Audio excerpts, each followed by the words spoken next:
السلام علیکم ناظرین۔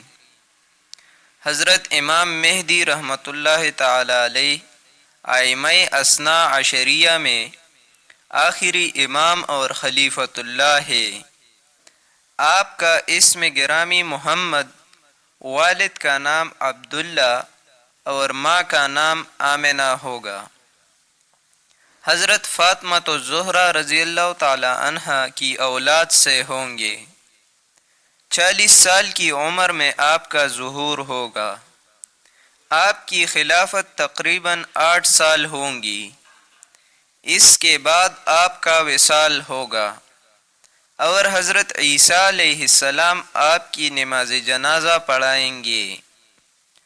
آپ کے ظہور کا اجمالی بیان یہ ہے کہ جب قیامت کی علامات صغرا واقع ہو چکیں گے، نصارہ کا غلبہ ہوگا اور دنیا میں سب جگہ حرمین شریفین کے علاوہ کفر کا تسلط ہوگا۔ اس وقت تمام ابدال بلکہ تمام اولیاء کرام سب جگہ سے سمٹ کر حرمین شریفین کو ہجرت کر جائیں گے۔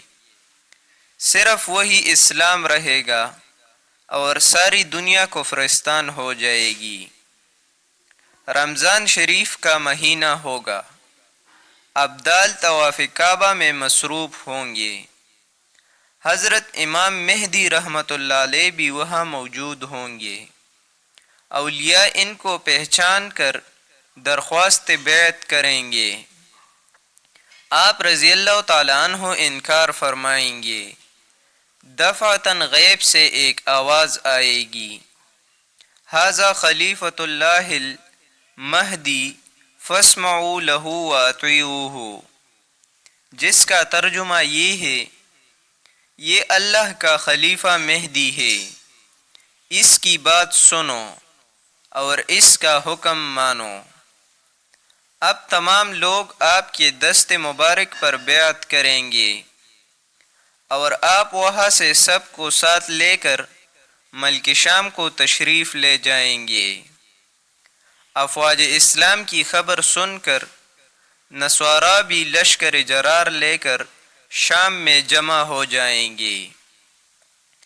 دونوں میں جنگ عظیم ہوگی اور چوتھے روز مسلمانوں کو نصارا پر فتح حاصل ہوگی۔ قسطنطینیہ بھی فتح ہوگا کہ ناگاہ شیطان پکارے گا کہ تمہارے گھروں میں دجال آ گیا، مسلمان پلٹیں گے۔ پھر جب لشکر اسلام قسطنطینیہ سے روانہ ہوگا اور شام آئے گا تو اس جنگ عظیم سے 7ویں سال دجال ظاہر ہوگا۔